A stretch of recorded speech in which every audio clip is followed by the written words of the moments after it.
Hola, muy buenas tardes. Bienvenidos a este taller, microtaller de microcuentos. Esta actividad tiene el objetivo de conocer las herramientas básicas para escritura de microcuentos. Está organizada por la carrera de Pedagogía en Lengua Castellana y Comunicación de la Universidad Autónoma de Chile, su sede Talca, y apoyada por el Grupo de Investigación en Literatura y Escuela. El profesor Cristian Troncoso es el director de la carrera de Pedagogía en Lengua Castellana y Comunicación y está a cargo de las asignaturas referidas a teoría literaria. Él, en su rol de director, ha organizado diversas actividades vinculadas a estas escrituras, como son las recientes Narratuvirus y Coronoscar, que se realizaron en el 2020.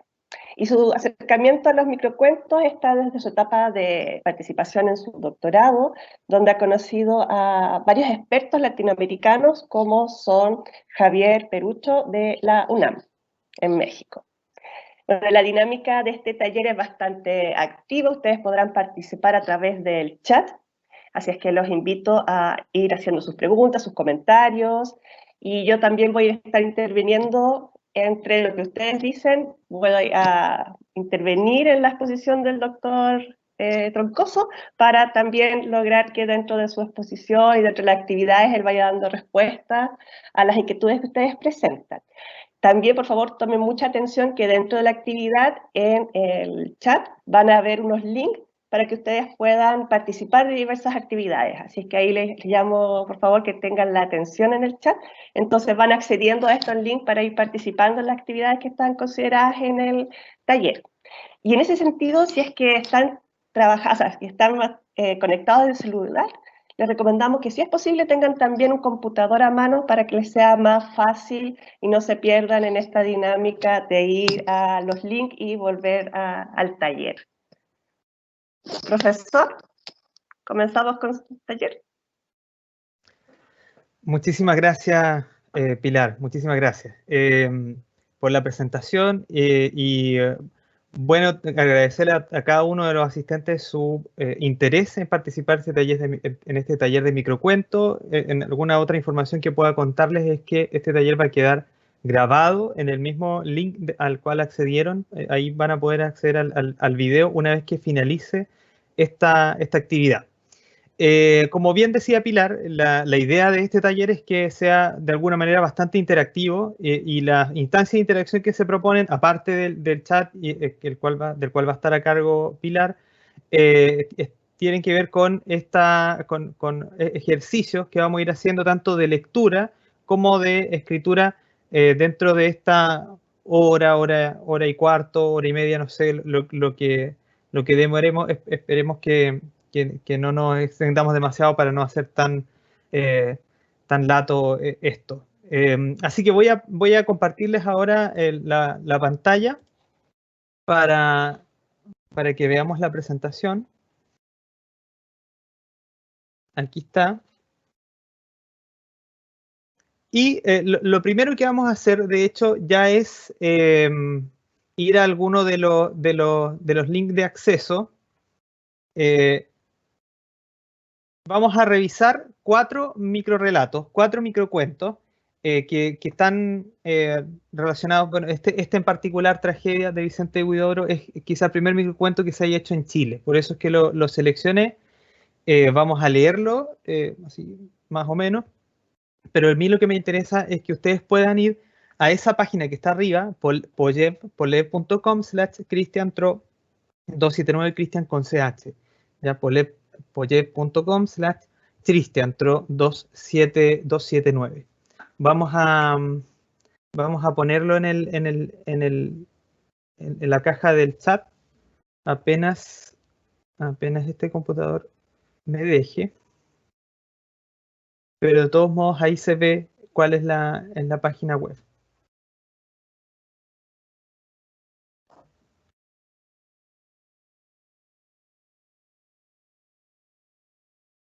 Entonces vamos a dar un breve momento, muy corto, porque entonces lo que vamos a ir a hacer, vamos a estar, esta pregunta ya está activada, y entonces ahora sí está recogiendo los comentarios de ustedes. Voy a leerlo en voz alta primero, ya para que vayamos teniendo una idea mejor del texto. María Olga es una mujer encantadora, especialmente la parte que se llama Olga. Se casó con un mocetón grande y fornido, un poco torpe, lleno de ideas honoríficas reglamentadas como árboles de paseo. Pero la parte que ella casó era su parte que se llamaba María. Su parte, Olga, permanecía soltera y luego tomó un amante que vivía en adoración ante sus ojos. Ella no podía comprender que su marido se enfureciera y le reprochara infidelidad. María era fiel, perfectamente fiel. ¿Qué tenía que meterse con Olga? Ella no comprendía que él no comprendiera. María cumplía con su deber. La parte Olga adoraba a su amante. ¿Era ella culpable de tener un nombre doble y de las consecuencias que esto puede traer consigo? Así, cuando el marido cogió el revólver, ella abrió los ojos enormes, no asustados, sino llenos de asombro, por no poder entender un gesto tan absurdo. Pero sucedió que el marido se equivocó y mató a María, a la parte suya, en vez de matar a la otra. Olga continuó viviendo en brazos de su amante y creo que aún sigue feliz, muy feliz, sintiendo solo que es un poco zurda. Ese es el texto, se llama Tragedia de Vicente Huidobro, el primero de los microrelatos que se puedan encontrar en este país. Entonces, vamos a ir viendo si hay respuestas. La pregunta acá es que ustedes comenten en el sentido bastante amplio, o sea, ¿qué les pareció el texto? Y una vez que ya se haga la pregunta de qué les pareció el texto, bueno, malo, les gustó, no les gustó, la segunda pregunta sería ¿por qué les gustó, por qué no les gustó? Ya, si logran identificar eso, vamos a ir viendo vamos a ir detectando algunas cosas que tienen que ver con la estética del microcuento a través de estos comentarios. Bien. Vamos a ver si es que ha habido hasta ahora participación. Hasta ahora, bueno, estamos recién leyéndolo, así que hasta ahora no ha habido ningún comentario. Pero recuerden, polep.com/cristiantro279.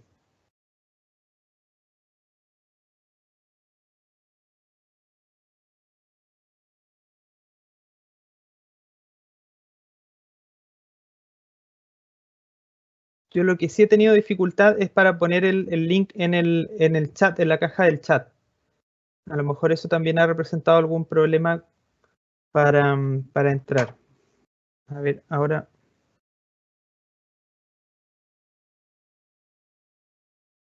voy a intentarlo.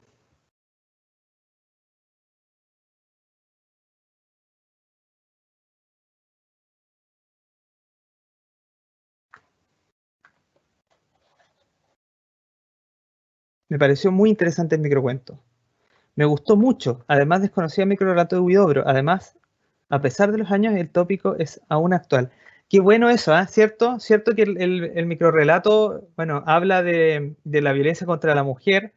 Que es re interesante que Huidobro ya lo venga observando desde muy antes, ¿cierto?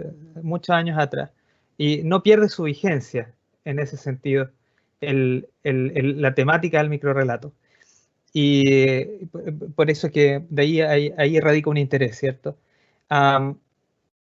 Es cierto que este microrelato de Huidobro no es tan conocido. Huidobro es mucho más conocido por su obra poética, por Altazor, sobre todo, etc. Ya, pero al parecer en todo caso el link está compartido ya en la caja del chat. Me gustó esa pequeña diferencia o parecido con el texto del otro yo de Benedetti. Sí, cierto, sí, hay ahí alguna referencia es como una especie de tópico en el fondo de las personalidades diversas, tanto en otro yo de Benedetti como en este texto Tragedia con Ana María. Entonces, hay bastante, me parece que han notado cosas bastante importantes del relato. Es un poco confuso, siento como si fuese algún pensamiento vago de María Olga. Aquí pone el énfasis en el narrador, ¿cierto? Como que el narrador también parece desvariar en algún minuto. Puede parecer así, ¿cierto? Sí, el narrador además lo presenta de una manera muy como si estuviera contando, resumiendo mucho una historia. Ahora, el texto se llama Tragedia. Desde el principio, a pesar de que nos cuenta que María Olga es una mujer encantadora, ya nos anticipa que la cosa no va a terminar tan bien. Bueno, pero sí son muy importantes los comentarios que han hecho. Vamos a pasar a un segundo texto. Vamos a revisar 4 nada más. 4 microrelatos. El segundo texto es quizá uno de los microrelatos más famosos de Latinoamérica. Es La tela de Penélope o ¿Quién engaña a quién? De Augusto Monterroso, que yo creo que no hay ensayo PSU ni de Simse en donde no aparezca este microrelato. Y dice así: hace muchos años vivía en Grecia un hombre llamado Ulises, quien a pesar de ser bastante sabio, era muy astuto, casado con Penélope, mujer bella y singularmente dotada, cuyo único defecto era su desmedida afición a tejer, costumbre gracias a la cual pudo pasar sola largas temporadas. Dice la leyenda que en cada ocasión en que Ulises con astucia observaba que a pesar de sus prohibiciones ella se disponía una vez más a iniciar uno de sus interminables tejidos, se le disponía a ver por las noches preparando a hurtadillas sus botas y una buena barca, hasta que sin decirle nada iba a recorrer el mundo y a buscarse a sí mismo.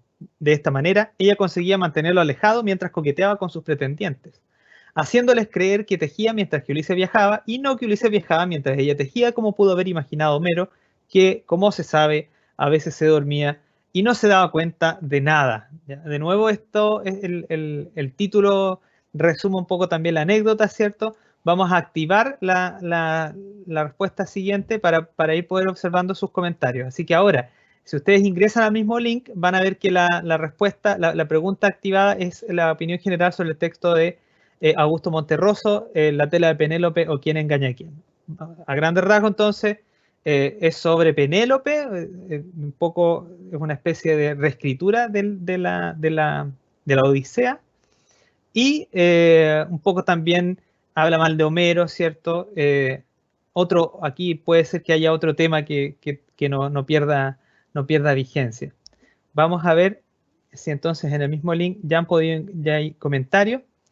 Los vamos a recoger porque me parece interesante la intertextualidad e importancia del título. Sí, ya aquí vamos recogiendo algunas cosas. Parece que los dos al menos hemos revisado que hay algo con el título ahí.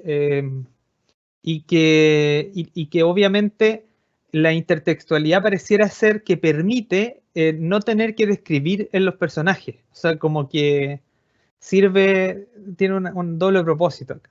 Y bueno, entre otras cosas, ¿cierto? A lo mejor aquí en los comentarios van a salir algunas de las actitudes, por ejemplo, que aparecen tanto en Penélope como en su marido Ulises, ¿cierto? Odiseo, que pueden tener repercusión en el fondo o una actualización en lo cotidiano. Veamos si aparece otro comentario. Vamos a dejar un rato ahí el texto. La tela de Penélope o quién engaña a quién. O sea, lo que está, el tejido, por así decirlo, de Penélope o quién engaña a quién. Instala ya en el título una especie de ambigüedad.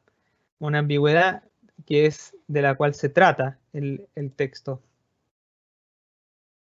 Bien, parece que solo hay ese comentario. Yo creo que tiene que haber más algo por ahí, ¿cierto? Porque este texto pareciera ser que es bastante sugerente en algunos otros aspectos.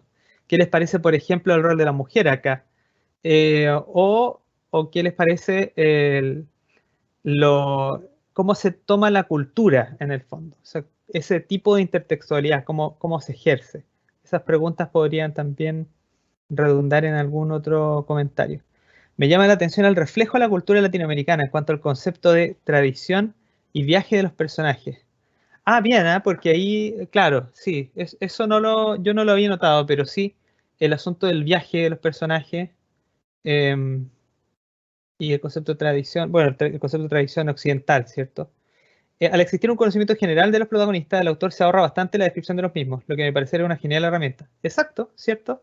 Ahí hay algo súper como muy práctico desde el punto de vista de pensándolo desde la escritura de los microcuentos. Entonces, claro, aquí ya tenemos que la intertextualidad se gesta incluso de un modo, digamos, paródico. Se está parodiando una historia que además es una historia épica, o sea, una epopeya. La epopeya, creo yo, que de los géneros literarios sí ya, este es un puro juicio de valor en todo caso, tiene que ser el más serio de los géneros literarios, porque es el que instala como una armonización, una estilización de las batallas, por ejemplo, e instala ahí también categorías de, de lo sublime en el fondo. La fuerza del hombre y la mujer para decidir su destino. Claro, es interesante que al principio relata como si la historia de Ulises fuera un poco conocida, se cuestiona y aprovecha en vez de lo entendido como clásico. Interesante el elemento humorístico. Exactamente, el elemento humorístico está puesto de una manera aquí subversiva, que tiene que ver con el rol de la mujer, ¿cierto? La mujer parece que las tareas del hogar son un modo de resistencia a ese poder o a esa relación con su marido y no otra cosa. O sea, también ahí hay algo que destacar. Vamos al tercero, qué bueno que aparecieron ahí otros comentarios. Primero que nada, sí voy a activar la respuesta del tercero. Y vamos a leer, este es quizá de las actuales microcuentistas más importantes en Chile, que es Lilian Elphicke, y dice 27 huesos dentro de mí. Se llama Legítima Defensa, ojo, que también es sugerente el título. 27 huesos dentro de mí. Un revolotear de uñas y cutículas. Tu dedo índice sermoneándome mientras se deshace. El anular perdido para siempre. No estoy arrepentida. La boca está bien puesta, aunque tenga la lengua un poco ahorcada y la mandíbula como la de una boa. Quizá deba ir al dentista. Tu sangre teñó mis muelas y se está coagulando en mis encías.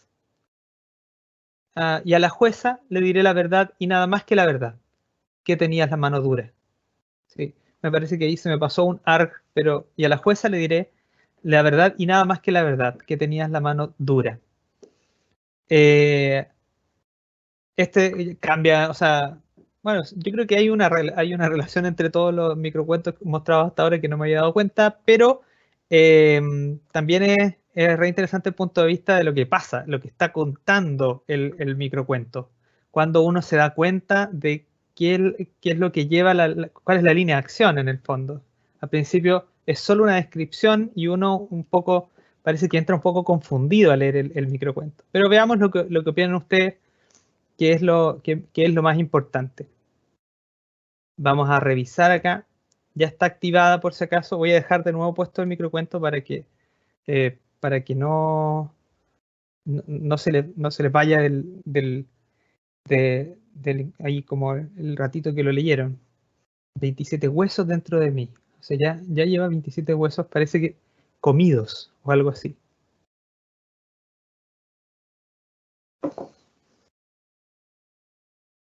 Todavía no parece haber comentarios.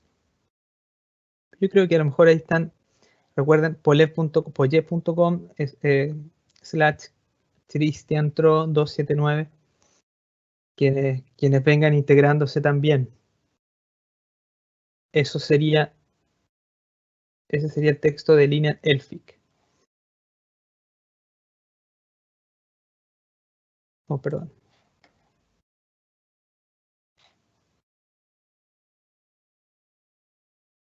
Acá hay uno, a ver. Pareciera que tiene un inicio diferente, como tal vez de amor, pero termina bastante fuerte. Sí, ¿cierto? Fuerte el tema que trata, requiere una interpretación en base a los conocimientos previos con el tema que aclara la trama. Sí, ahí hay algo también respecto a los conocimientos previos, que obviamente cualquier texto juega con esos conocimientos previos, pero parece que este todavía más. Uno tiene que saber que legítima defensa es una figura legal, que es un atenuante a la hora de cometer un crimen, en el fondo.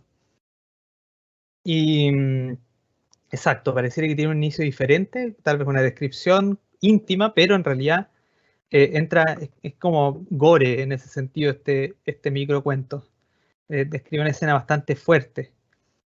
pueden ser 27 huesos que eran 27 personas frente a los cuales se tuvo que defender. Sí, eso quizá podríamos llevar a una interpretación, digamos, posterior, pero en principio, la historia que está relatando es que en el fondo parece que le está diciendo a su pareja, a su pareja muerta, le está diciendo qué problemas le produjo engullirlo, qué problemas le produjo comérselo.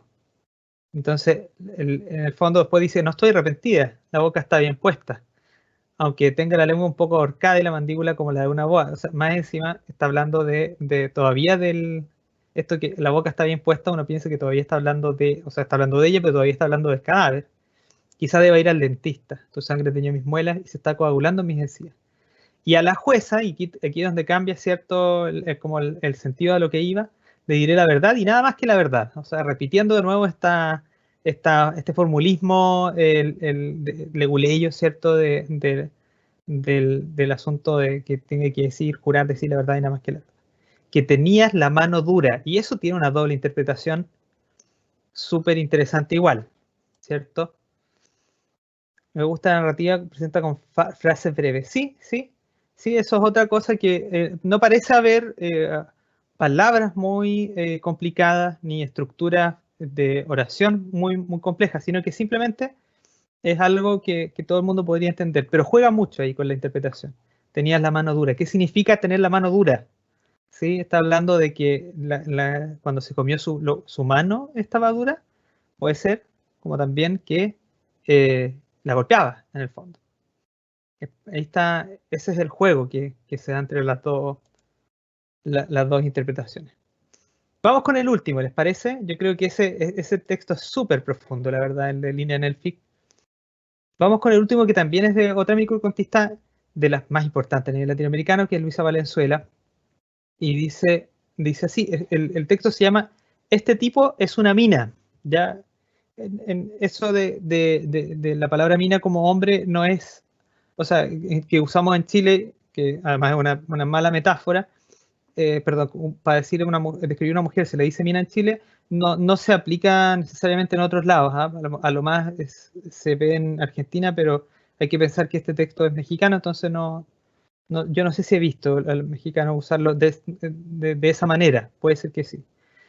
No sabemos si fue a causa de su corazón de oro, de su salud de hierro, fíjense, de su temple de acero o de sus cabellos de plata. El hecho es que finalmente lo expropió el gobierno y lo está explotando, como a todos nosotros. Ese es el último micro relato. Este tipo es una mina y quisiéramos... bueno, y vamos a activar entonces la casilla para los comentarios, que eso me falta hacer. Activar y vamos a mostrar la respuesta. ¿Qué les parece? ¿Les pareció bueno, malo? ¿Qué les llamó la atención? ¿Cómo creen que se fue construyendo esa intriga, ese problema narrativo? No sabemos si fue a causa de su corazón de oro, de su salud de hierro, de su temple de acero o de sus cabellos de plata. El hecho es que finalmente lo expropió el gobierno y lo está explotando, como a todos nosotros. Está interesante, ¿cierto? Juega con la palabra mina en la descripción de la persona. Vamos a ver qué es lo que piensan ustedes. Corazón de oro, salud de hierro, temple de acero, cabellos de plata. Y el asunto de la explotación. 4 temas, o sea, temas muy actuales también tocan estos microcuentos. Yo pensaba que excepto los otros 3 podrían llevar el subtítulo de, o podrían agruparse, digamos, bajo el título de relaciones tóxicas, porque algo tenían cada una de toxicidad. Como que habla de un hombre fuerte y que luchó contra la injusticia, que finalmente el gobierno dice lo que hace con la gente, que lucha contra la injusticia. ¿Sí? Todos somos una mina para el gobierno, que se deja interpretar. Claro. O para un poder central en el fondo también, ¿cierto? Que es lo que está diciendo. ¿Cómo logra eso, construir esa relación entre la explotación y la persona? Ahí es cierto que usan la retórica de de lo mineral. Por eso es que dice, este tipo es una mina. Vamos a ver si hay un último comentario, pero yo creo que ya está bueno como para que pasemos a hablar más específicamente de microcuento, porque también tenemos otros ejercicios. Aquí hay otro, el término mina, que hace como el lector se preste con otra idea a la cabeza enfrentarse al texto, como ya lo mencionó usted. En lo personal me generó sorpresa encontrarme con la realidad de la lectura y los elementos que utiliza para referirse a la persona de la que se habla, sí, ¿cierto?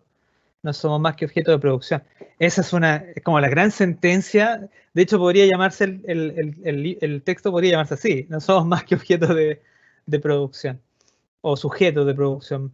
En lo personal me generó sorpresa encontrarme con la realidad de lectura y los elementos que utiliza para referirse a la persona con que se habla, ¿cierto? Eso también es interesante, cómo él va de a poquito construyendo esa figura que dejó como abierta en el título.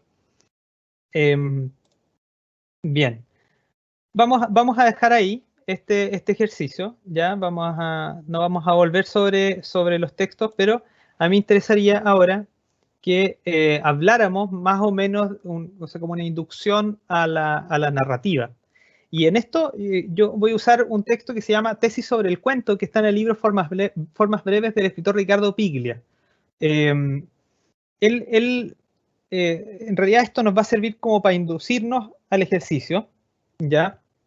Él cuenta una anécdota que según él se encontró en los cuadernos de notas de Anton Chekhov, de este escritor ruso. Dice, en uno de sus cuadernos de notas, Chekhov registra esta anécdota. Un hombre en Monte Carlo va al casino, gana 1 millón, vuelve a su casa, se suicida. ¿Ya? La forma clásica del cuento está condensada en el núcleo de este relato futuro y no escrito. Contra lo previsible y convencional, perder y suicidarse, la intriga se plantea como una paradoja. La anécdota tiende a desvincular la historia del juego y la historia del suicidio. Esa escisión, esa división, es clave para definir el carácter doble de la forma del cuento. Un cuento siempre cuenta 2 historias. Esa es la conclusión, la primera tesis de Ricardo Piglia, y es lo que uno puede, a lo mejor, más o menos visualizábamos que se daba en los textos que revisamos. Por ejemplo, en el caso de este no es un microcuento lo que cuenta, pero es como el borrador de un microcuento, ¿cierto? Un hombre en Monte Carlo va al casino, gana 1 millón, vuelve a su casa y se suicida. Uno ve que hay 2 historias, que la historia 1 es la del hombre que va al casino y gana 1 millón. Esa historia es la evidente, la primera es la que uno esperaría como seguir en cuanto a sus causalidades, en el fondo. Lo que uno espera es que si ese hombre gana 1 millón, eso lo que produzca es que se gaste la plata o que esté muy alegre ese día, que celebre, qué sé yo. Pero la historia secreta, la 2, es que el hombre se suicida. Esas son las 2 historias que identifica Piglia y son las que se juntan dentro de cualquier relato, según Piglia está siempre analizando el cuento. Vamos a hablar del microcuento como una forma más radical del cuento en ese sentido. El cuento siempre se define como un relato breve, con pocos personajes, una sola línea de acción y un final precipitado. Entonces, todo ese tipo de cosas en el microcuento van a ser todavía más radicales. Vamos a quedarnos con esto y este va a ser nuestro primer ejercicio. Quiero que entren en esa dirección que igual voy a tratar de a ver si ahora me resulta poder dejarla en la casilla del chat, porque no es una dirección como para llegar y anotarla, pero a ver, abreviar URL. Ahora me aparece otra dirección. A ver, no, pero es esa en todo caso, la que está ahí. El otro, nada que ver. Entonces, bueno, y si hubiera algún problema con la dirección, igual espero que pueda, o sea, esperamos poder ir corrigiéndolo. Entonces, vayan a esa dirección y lo que quiero que hagan es que escriban un microcuento, ¿ya? Vamos a dar aquí unos breves minutos para que ustedes lo hagan. La excusa, o sea, por eso yo les decía, el texto de Piglia nos va a servir como excusa para el ejercicio. Entonces, ¿Cuál va a ser la anécdota que vamos a contar? En Monte Carlo, esa es una foto de Monte Carlo, un hombre va al casino, gana 1 millón, se suicida. Puede no ser un hombre, pero ahí ustedes elegirán su protagonista, pero esa es la anécdota en general, las cuatro acciones que se encadenan. Entonces, la idea es que ustedes lo cuenten de la manera, ya tenemos a lo mejor una especie de acervo respecto del microcuento en los que leímos, ¿cierto? Se fijaron que como que se va de a poco armando una intriga, o lo que vimos con el caso de Piglia, que pareciera ser que hay dos historias que entran en conflicto. Cómo cuento la historia de ganar 1 millón, cómo cuento la historia del suicidio. Ahí está la gran problemática de este ejercicio. Así que, bien, voy mientras ustedes pueden ir haciendo su microcuento, yo mientras voy a tratar de compartir ese enlace.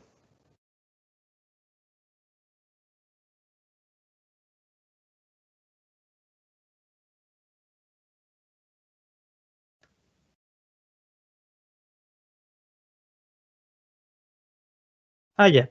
Pilar me avisa que también lo compartió, así que estamos bien. Muchas gracias.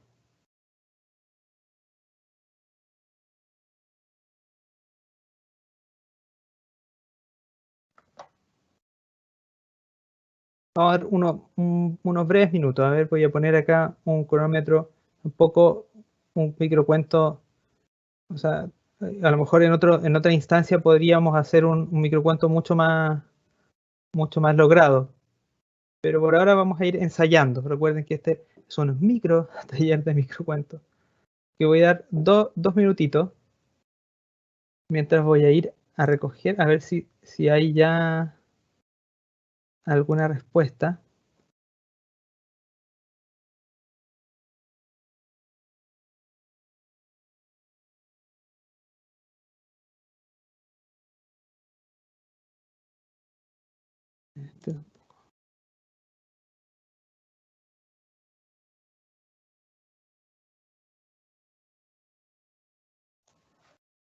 Recuerden, un hombre en Monte Carlo va al casino, gana 1 millón, vuelve a su casa y se suicida.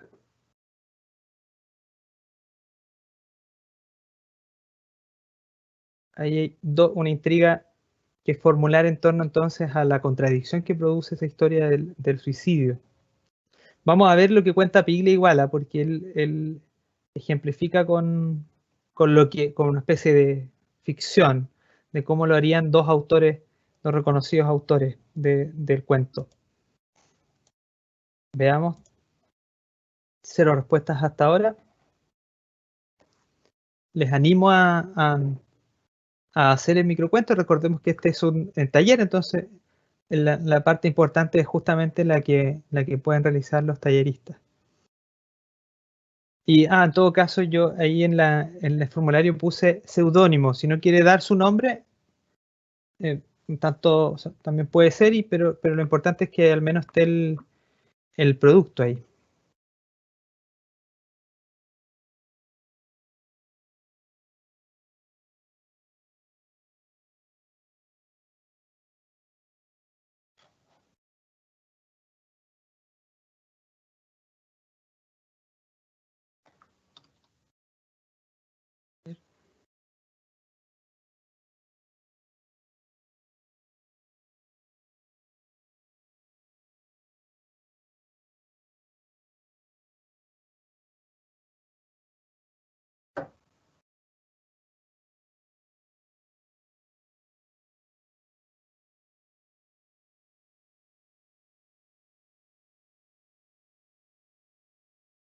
Bien, hasta ahora no tenemos no sé si a lo mejor no lo han terminado, también es poco tiempo, pero no tenemos ninguna. Aquí dos respuestas, genial. Vamos a revisar. Bolsillos, a ver, aquí hay FLP, que es el seudónimo del escritor acá, pone el título de relato Bolsillos llenos, corazón vacío. Bueno, interesante también, aquí hay una propuesta de esta intriga, ¿cierto? Y el relato. En el casino de Monte Carlo se basa nuestra historia. un hombre de la noche, digno de películas y novelas, celebra la gran victoria. 21 contaban las cartas en el mesón y el millonario llenaba aún más sus bolsillos, bolsillos vacíos de cariño, llenos de poder. Vacío que al volver a su hogar, ahorcó con una soga que abrazó su cuello como nadie nunca lo había hecho. Wow, wow, aquí hay algo, ¿cierto? La soga que abrazó el cuello. Muy, muy interesante este relato, ¿cierto? Que ahí también hay un manejo de la redacción bastante manteniéndolo en lo sencillo, añadiendo los adjetivos, una que otra cosa que pudiera empezar a despertar esa segunda historia. A ver, Sueños rotos se llama el segundo, de FB. Se imaginaba todo lo que haría con el dinero, viajes, lujos y juegos, pero despertó. Un sentimiento extraño se apoderó de él. Decidió suicidarse antes de seguir sufriendo por la falta de dinero.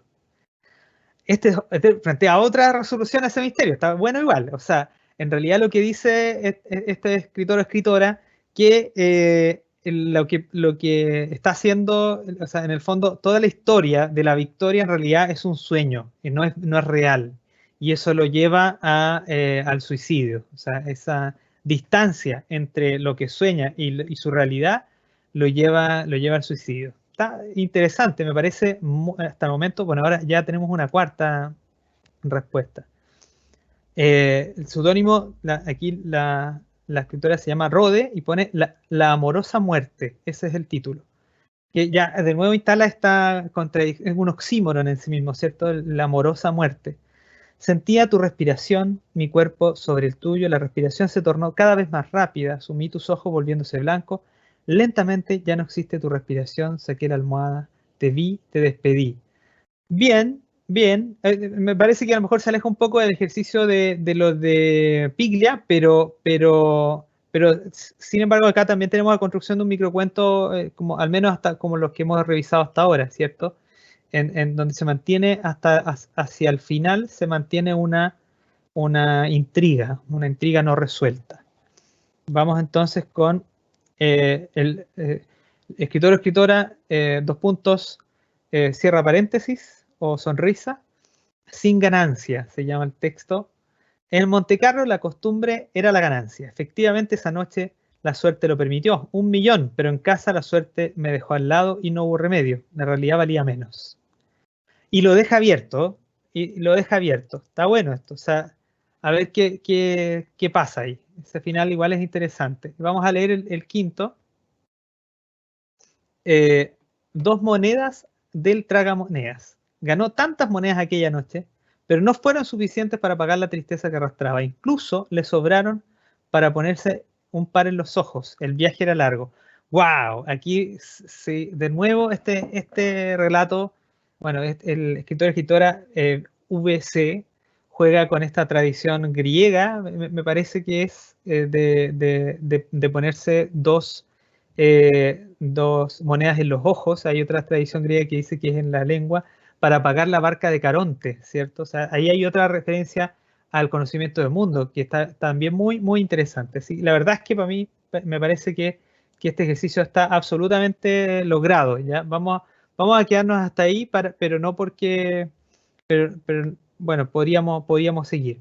Y yo les recomiendo a los escritores y escritoras que participaron ahora, que tengan eso, su texto guardadito por ahí, ¿ya? Porque a partir de lo que vamos a hacer ahora, la idea es que puedan reformularlo. Y quienes no han participado, que igual se animen a escribir una primera versión. A lo mejor hay gente que no lo alcanzó a ingresar simplemente a la plataforma, que de todos modos tengan ahí una versión de lo que ellos escribieron, de cómo piensan que podría solucionarse esa trama. Este es otro fragmento de tesis sobre el cuento, Ricardo Piglia, en donde explica, a modo de ficción, ¿cierto?, la manera en que él piensa que podría resolverse ese dilema. Y lo explica como pensando en 2 autores de la tradición occidental. Él dice, Kafka cuenta con claridad y sencillez la historia secreta. Narra sigilosamente la historia visible hasta convertirla en algo enigmático y oscuro. Esa inversión funda lo kafkiano. No solamente describe cómo cómo Kafka abordaría esta historia, ¿cierto? Lo que haría Kafka sería para Piglia contar primero la historia de la muerte y contarla con absoluta claridad y sencillez. Eso quiere decir que para Kafka la historia de la muerte no tiene no es nada rara. Lo que es rara, el raro es la historia cotidiana, la historia de la victoria en el casino. Entonces, esa inversión además nos explica, además pasa a explicarnos cuál es la esencia, digamos, bueno, si se puede esa palabra, de lo que representa lo kafkiano. La historia del suicidio en la anécdota de Chekhov parecería narrada por Kafka en primer plano y con toda naturalidad. Lo terrible estaría centrado en la partida, narrada de modo elíptico y amenazador, ¿cierto? O sea, pensando en Kafka, por ejemplo, en el proceso, en donde las cosas cotidianas, como por ejemplo un proceso judicial, se vuelven absolutamente amenazadoras y se vuelven demandantes, se acrecientan de tal modo, de manera hiperbólica, que hacen que uno tenga incluso temor de esa cotidianidad. También dice, respecto de Borges, él dice, la historia visible en el juego, en la anécdota de Chekhov, sería contada por Borges según los estereotipos levemente parodiados de una tradición o de un género. Una partida en un almacén, en la llanura entrerriana, contada por un viejo soldado de caballería de Urquiza, amigo de Hilario Ascasubi. El relato del suicidio sería una historia construida con la duplicidad y condensación de la vida de un hombre. En la escena hay un acto único que define su destino. ¿Cierto? Estamos pensando, por ejemplo, en Hombre de la Esquina Rosada, en el que se cuenta más o menos esta anécdota, ¿cierto? De que un hombre, que dos amigos, un hombre le muestra a sus amigos en una celebración una colección de cuchillos y uno de ellos lo desafía y al final se enfrentan en duelo de cuchillos hasta que uno de ellos dos muere. Pero como lo cuenta Borges, no lo cuenta desde el punto de vista de la historia de los participantes de la pelea, sino desde el punto de vista de los cuchillos, de la historia de los cuchillos y en el fondo, el destino que tenía que tener cada cuchillo. Asimismo, entonces, eso también serviría para contar, fíjense cómo aquí tenemos dos modos bastante distintos y también bastante geniales de abordar una misma anécdota, un mismo formato, un mismo borrador de microcuento. Entonces, que esto pueda servir de ejemplo igual para ver, para que ustedes puedan revisar sus textos y ver si a lo mejor pueden encontrar otro modo de abordar las dos historias. Lo que quiero que veamos ahora es específicamente respecto del microrelato, ya porque hasta ahora hemos visto elementos narrativos y que vamos a aplicar en un segundo ejercicio y que espero que sea tan exitoso como el primero.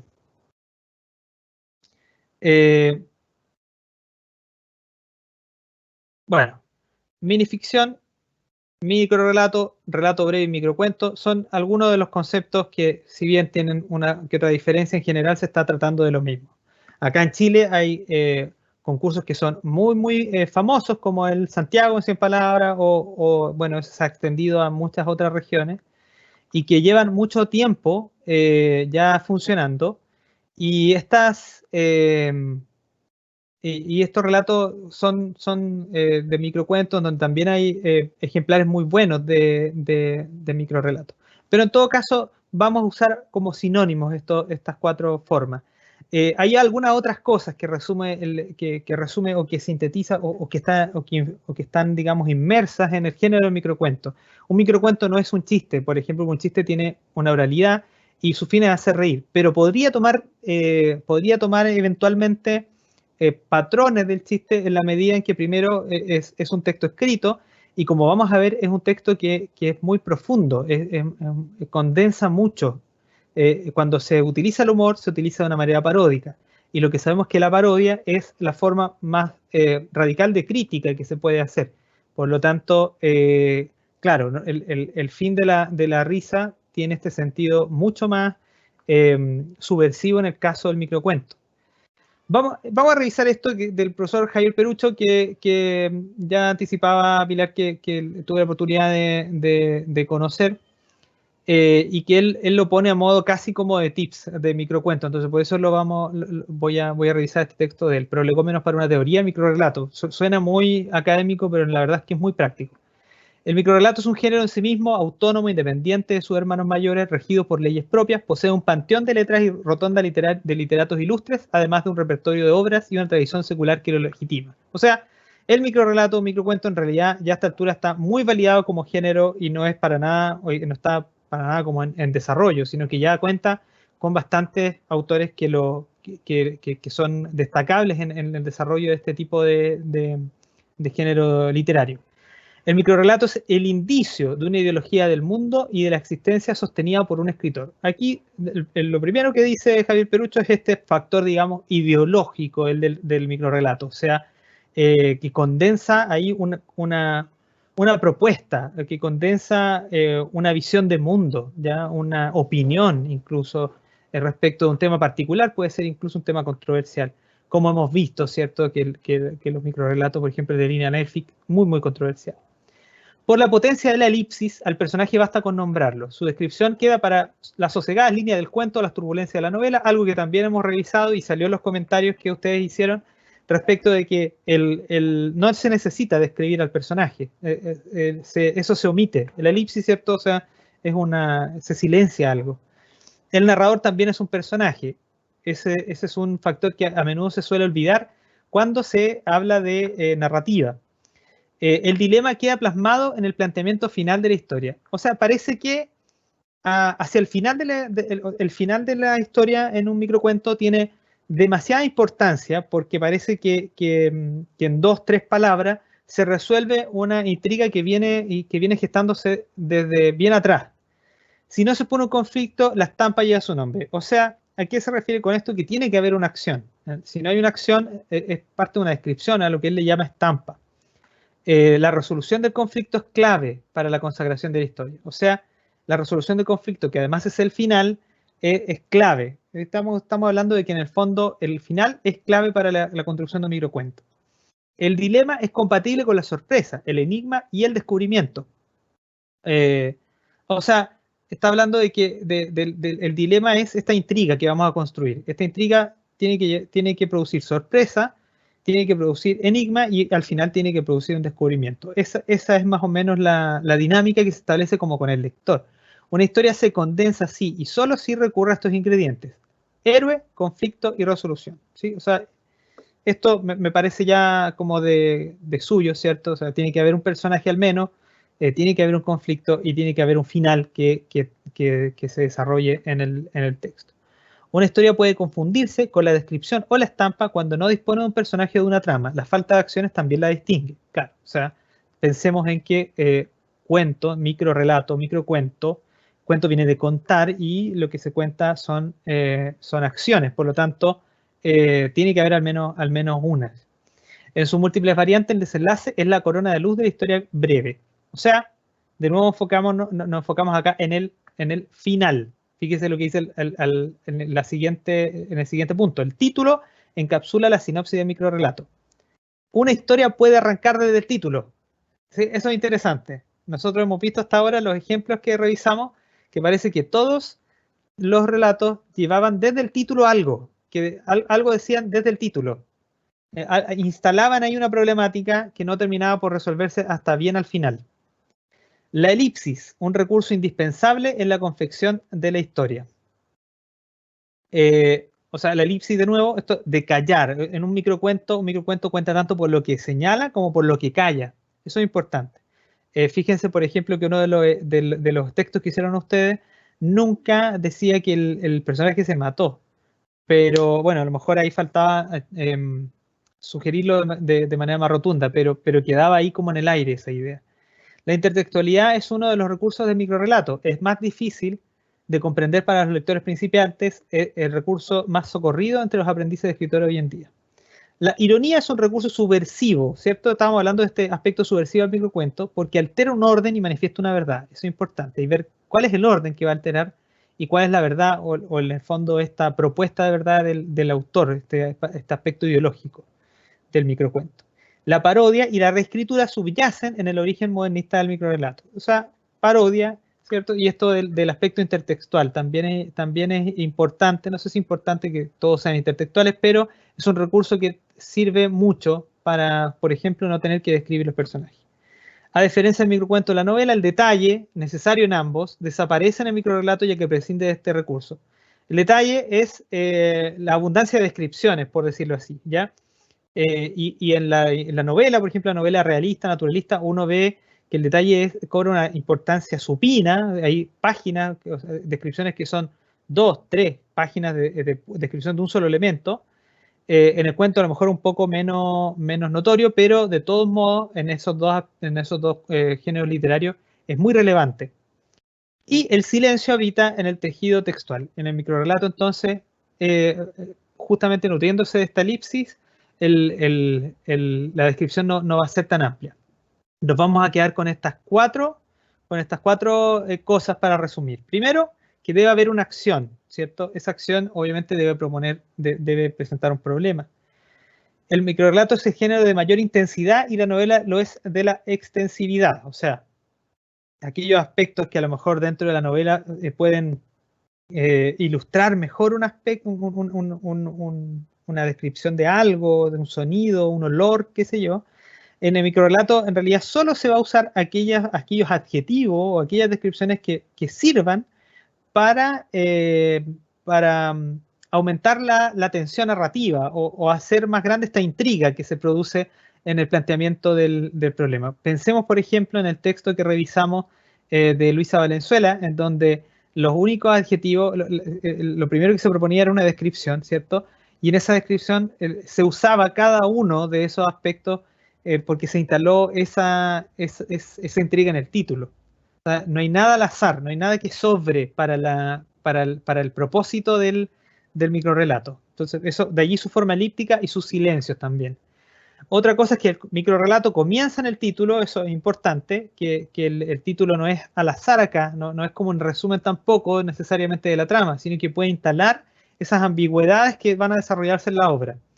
Y lo último, en el final de la obra emerge la historia 2. A eso se le denomina la estética del knockout. O sea, cómo se condensa de tal manera la resolución del conflicto, cómo se condensa, se hace tan, en 2 o 3 palabras, se resume o se resuelve esa trama, aparece esta historia 2, que al lector lo deja un poco como noqueado en términos de sentido. Uno iba leyendo una cosa y hasta ese momento, paf, pensaba que el texto iba para un lado, pero fue para otro. Entonces, eso se denomina, bueno, en líneas generales, estética del knockout. ¿Ya? Siempre se dice en mi cuento que es como que al final hiciera un knockout. Ahora, entonces, vámonos al ejercicio 2, ¿ya? Que va a ser exactamente lo mismo que hicimos. Van a usar exactamente la misma anécdota. Van a revisar sus textos y van a ver si tienen estos 4 elementos. Y van a anotarlos en otro, a ver si a lo mejor puede ayudarnos ahí Pilar para ponerlo en la casilla del chat, el link del ejercicio 2, ¿ya?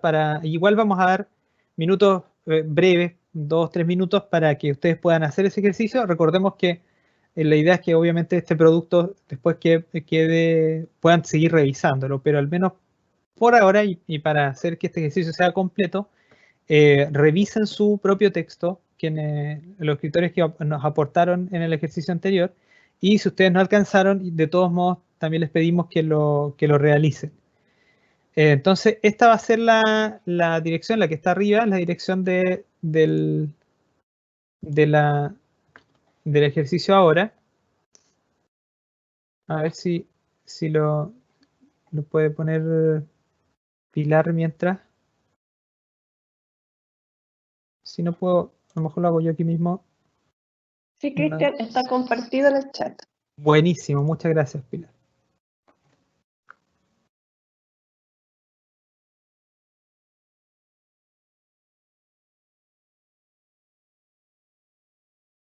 Sí, ahora logré ver la casilla, sí, ahí está en compartido. Excelente esos microcuentos, exactamente, estaban muy buenos esos microcuentos.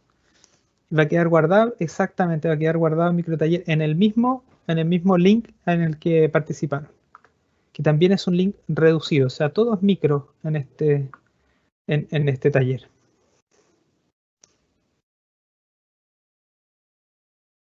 Vamos a dar, voy a poner entonces un ratito el cronómetro.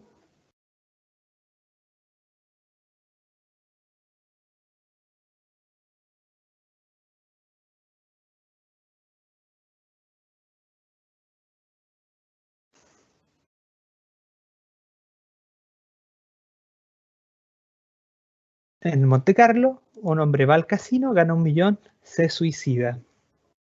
Ese es el meollo del relato, la anécdota, el argumento, un borrador. Vamos a dejar también puesto acá aquellas conclusiones que nos quedamos con la estructura que debiera tener la historia.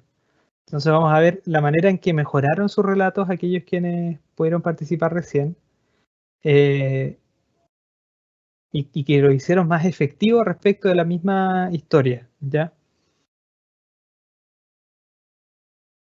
Es cierto en todo caso que es un género en bastante movimiento y que, por ejemplo, en concursos como los que conocemos hasta ahora, muchas veces lo que se sale del microrrelato al cuadro de costumbre, como le llamaba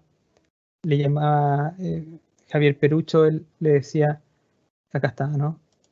Le llamaba la estampa, ¿cierto? O cuadro de costumbre, que es una cosa más bien descriptiva, una especie de prosa. Pero bueno, aquí esto es más o menos como aquellos que hemos leído, por ejemplo, que son realmente efectivos en relación a lo que pretenden hacer con el lector y lo que terminan haciendo.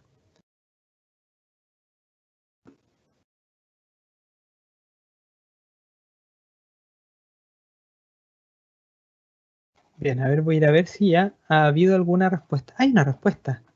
Qué bueno, qué bueno, qué bueno. Ya, a ver, vamos a dejar esa respuesta ahí, mientras. Vamos a esperar un minutito más para ir revisando los microrelatos, que hasta ahora ha sido un ejercicio muy satisfactorio.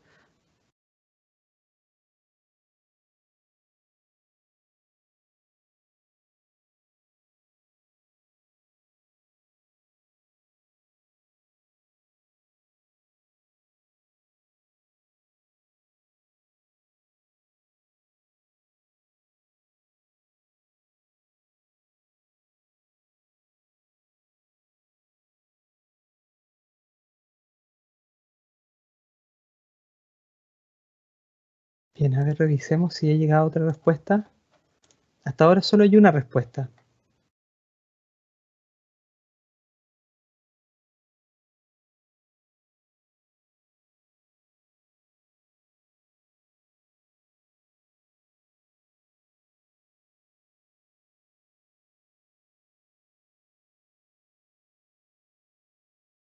Bien, vamos a leer primero este relato y probablemente se vayan incorporando los demás, ¿ya? Pero este me parece interesante. El seudónimo o nombre es Muriel y el relato se llama Por fin gané. Gané, como de costumbre. Estoy harto de ganar. ¿Acaso no puedo perder algo en mi vida? O en la vida, perdón. Sí, puedo perder y ganar al mismo tiempo. El sonido de disparo en mi cabeza. Por fin gané algo útil. Este relato, ¿cierto? También resuelve esto es una propuesta de resolución del conflicto que hacen estas dos historias que se contraponen. Y es muy teatral, ¿cierto? Es un relato contado en primera persona, en donde tampoco nada sobra. Y el final se da a entender, no se dice, ese es elíptico, pero en esa elipsis hay una condensación muy grande. Entonces, en el fondo, la persona que está aquí, en el fondo, acostumbrada a ganar, este texto podría ser claramente una reescritura del mito del rey Midas, ¿cierto? El hombre que estaba acostumbrado o sea, que el hombre que todo lo que tocaba se convertía en oro, porque al final eso crea un problema grande, que no se puede comer sin tocar algo.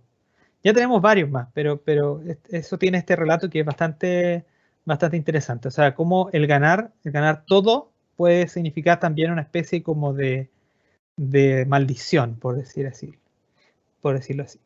Vamos al segundo, que aquí está punto y coma y cierre de paréntesis, que me parece que es el mismo de dos puntos y cierre de paréntesis, que se llama el texto La ganancia. Aquella noche, antes del disparo, Jaime nuevamente ganó 1 millón en el casino. En Montecarlo siempre la suerte lo acompañaba. Celebra, cuenta los billetes y los ordena en la mochila. Llega a la casa, la realidad no valía 1 millón. La pistola guardaba en el velador. ¡Wow! ¡Wow! La realidad no valía 1 millón. Ahí instala toda esta contradicción, ¿cierto? Con el título. La pistola aguardaba en el velador.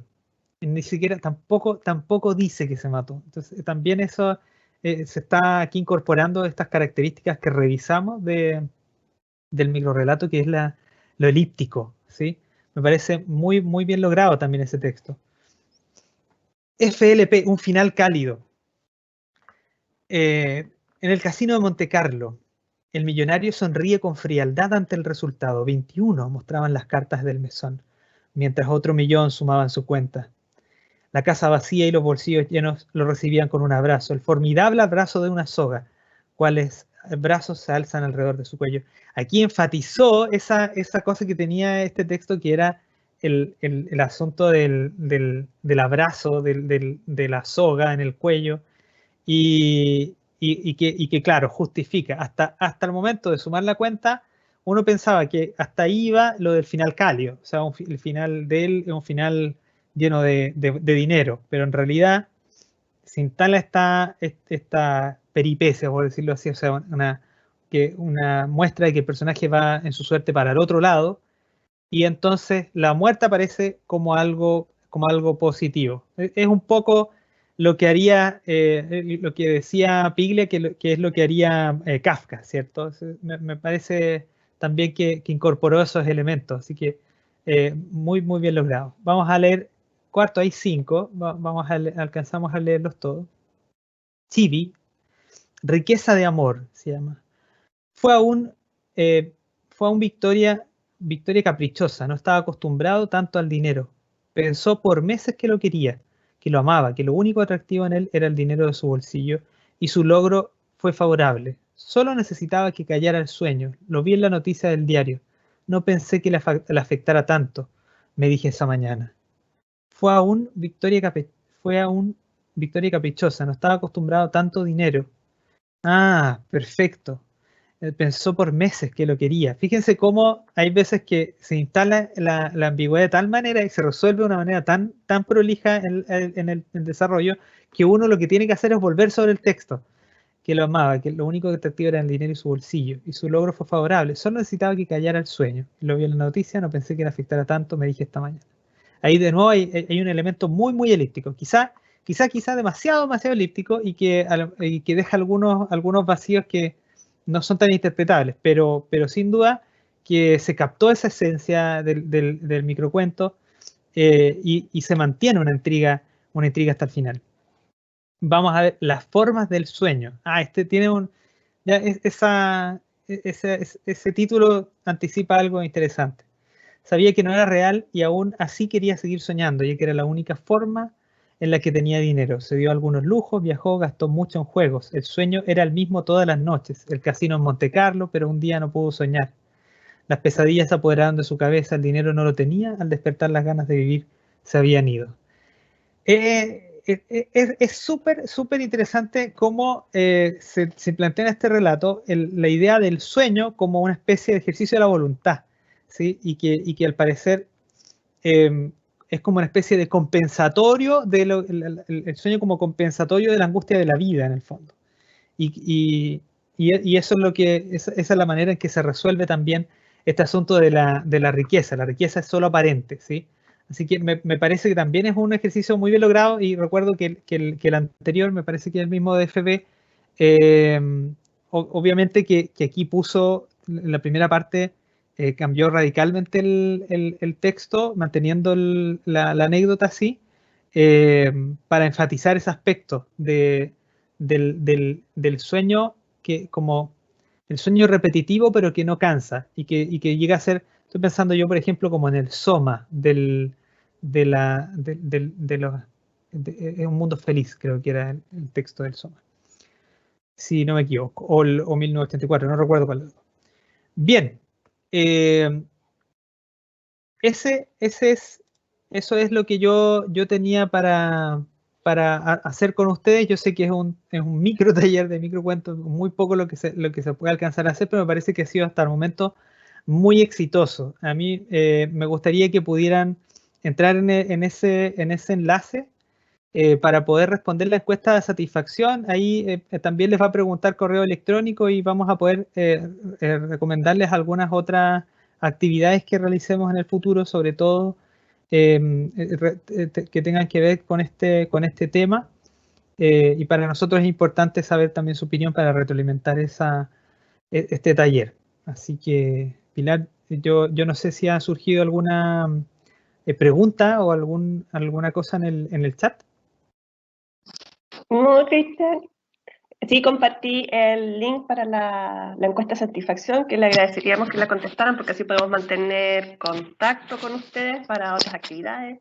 Y asimismo, igual nos pueden contactar a través del correo que aparece en la gráfica del taller. Sí. Tienen también unos minutos por si quieren hacer algunas consultas o comunicarnos algo a través del chat, quedamos atentos. Y muy bueno el ejercicio. Entretenido los microcuentos. Sí, aquí en este tipo de ejercicio uno descubre que hay harto talento oculto. En general, tanto entre los alumnos, en la comunidad en general, eh, hay gente que tiene una sensibilidad ahí súper aguda y que capta justamente estos pequeños detalles del género para aplicarlo también con una redacción, por ejemplo, impecable. O sea, ahí hay varios elementos que yo debo destacar en general de los participantes, quienes pues, pusieron sus textos, que les agradezco también esa participación. Y también aprovechar e invitarlos a que concursen, porque hay varios concursos de literatura en estos días que se están... Y varios también referidos a microcuentos. Así que Exacto. hay que siempre intentarlo. La experiencia ahí da ganancias. Sí. Aparecieron también otros en el primer link. Aparecieron dos más que yo creo que era para el segundo link. Pero de todos modos, bueno, son la generalidad de lo que hemos conversado. Así que les agradezco su participación. Ya, entonces nos despedimos, les recordamos ahí el link, ojalá puedan contestar para tener su opinión y también poder tener sus correos y estar en contacto. Les agradecemos y nos despedimos. Muchas gracias. Chao, chao. Chao, que estén muy bien.